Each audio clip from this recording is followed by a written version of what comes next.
Hello everyone. మన ముందు star powers home లోన్స్‌కి సంబంధించిన మమత గారున్నారు. మనం ఈరోజు హోమ్ లోన్స్ గురించి బేసిక్ ఇన్ఫర్మేషన్ తెలుసుకుందాం.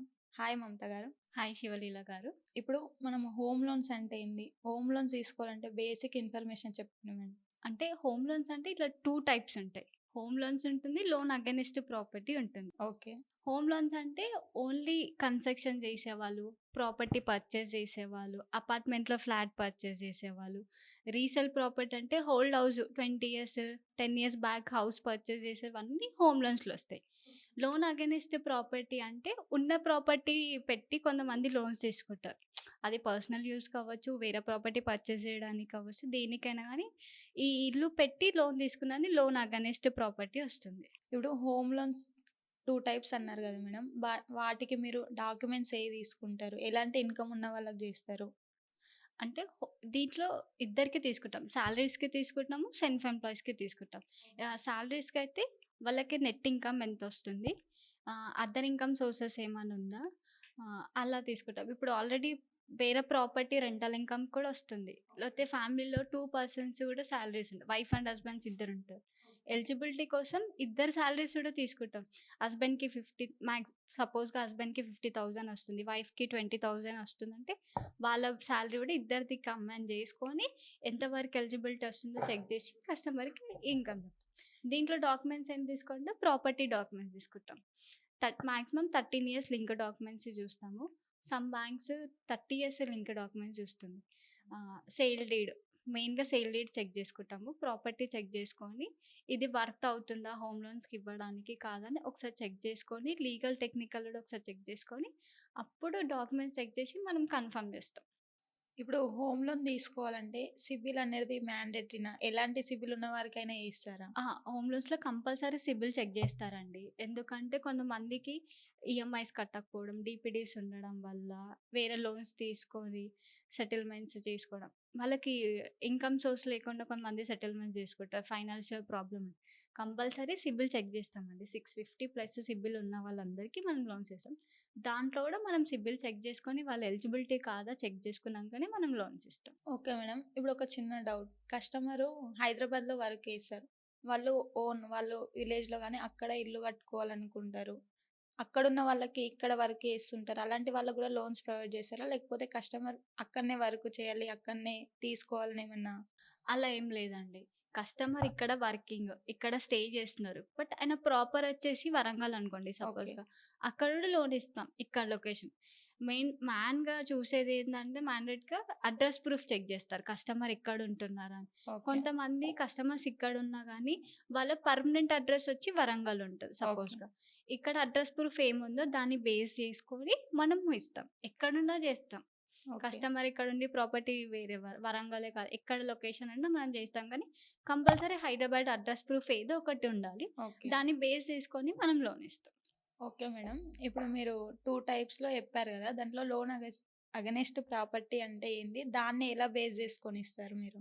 లోన్ అగైనెస్ట్ ప్రాపర్టీ అంటే ఉన్న ప్రాపర్టీ బేస్ చేసుకొని మనం లోన్ ఇస్తాం. దాంట్లో మనం ఇన్‌కమ్ చెక్ చేస్తాము. ఓకే. ప్రాపర్టీ చెక్ చేస్తాము. ఎవ్రీథింగ్ చెక్ చేసుకొని ఇస్తాం. ఇప్పుడు ఈ ప్రాపర్టీ వాల్యూ బేస్ చేసుకొని మనం ఫండింగ్ అని ఇస్తాం. ఇప్పుడు 1,00,00,000 ప్రాపర్టీ వాల్యూ వచ్చిందనుకోండి. దాని మీద ఎంత పర్సెంట్ ఎల్‌టివి వస్తుందో దాన్ని బేస్ చేసుకొని ఇస్తాం. ఓకే. దాంట్లో సాలరీస్‌కి ఇస్తాము, సెల్ఫ్ ఎంప్లాయీస్‌కి ఇస్తాము. ప్యూర్ రెంటల్ ఇన్‌కమ్ బేస్ మీద. ఇన్‌కమ్ బేస్ చేసుకొని కంపల్సరీ మనం ఇస్తాం. మేడం ఇప్పుడు ఇప్పుడు హోమ్ లోన్‌లో మాక్సిమం ఏజ్ అనేది ఉంటుందా? మాక్సిమం ఏజ్ 60 ఇయర్స్ వరకి చూస్తారండి మాక్సిమం ఏజ్. ఓకే. ఎందుకంటే 10 ఇయర్స్ సరిపోవాలి. ఓకే. ఇప్పుడు కస్టమర్‌కి ఒక 50,00,000 లోన్ ఇచ్చామనుకోండి. తను ఎన్ని ఇయర్స్ వరకి కట్టగలుగుతాడో ఓకే. దాన్ని బేస్ చేసుకొని కస్టమర్ ఏజ్ మాక్సిమం 60 ఇయర్స్ వరకి తీసుకుంటాం. ఓకే. ఒకేళ ఇప్పుడు సపోజ్‌గా ఫ్యామిలీలో ఇద్దరు పర్సన్స్ ఉన్నారు. ఫాదర్ ఉన్నారు. ఫాదర్ ఏజ్ 60 ఉంది. వాళ్ళకి లోన్ రిక్వైర్మెంట్ ఉంది. అప్పుడు సన్ ఏజ్ బేస్ చేసుకొని అప్పుడు మనం ఇస్తాం. కానీ మాక్సిమం ఏజ్ అయితే 60 వరకే చూసుకుంటారు. Okay madam. ఇప్పుడు కస్టమర్‌కి హోమ్ అనేది వాళ్ళ ఫాదర్ పేరు పైన ఉంటుంది. వాళ్ళ సన్ గాని, డాటర్ గాని లోన్ తీసుకోవాలనుకుంటా. అప్పుడు వీళ్ళ పేరు పైన ప్రాపర్టీ ఉండదు. అలాంటి వాళ్ళకి లోన్ చేస్తారా? లేకపోతే మ్యాండేటరీగా ఎవరి పేరు పైన ఉంటే వాళ్ళకే లోన్స్ ఇస్తారా? అలా ఏం లేదండి. ప్రాపర్టీ ఓనర్ ఒక్కరై ఉండి ఇన్‌కమ్ హోల్డర్స్ ఒక్కరంటే accept. Only for family. Blood relation ఒక్కరికే.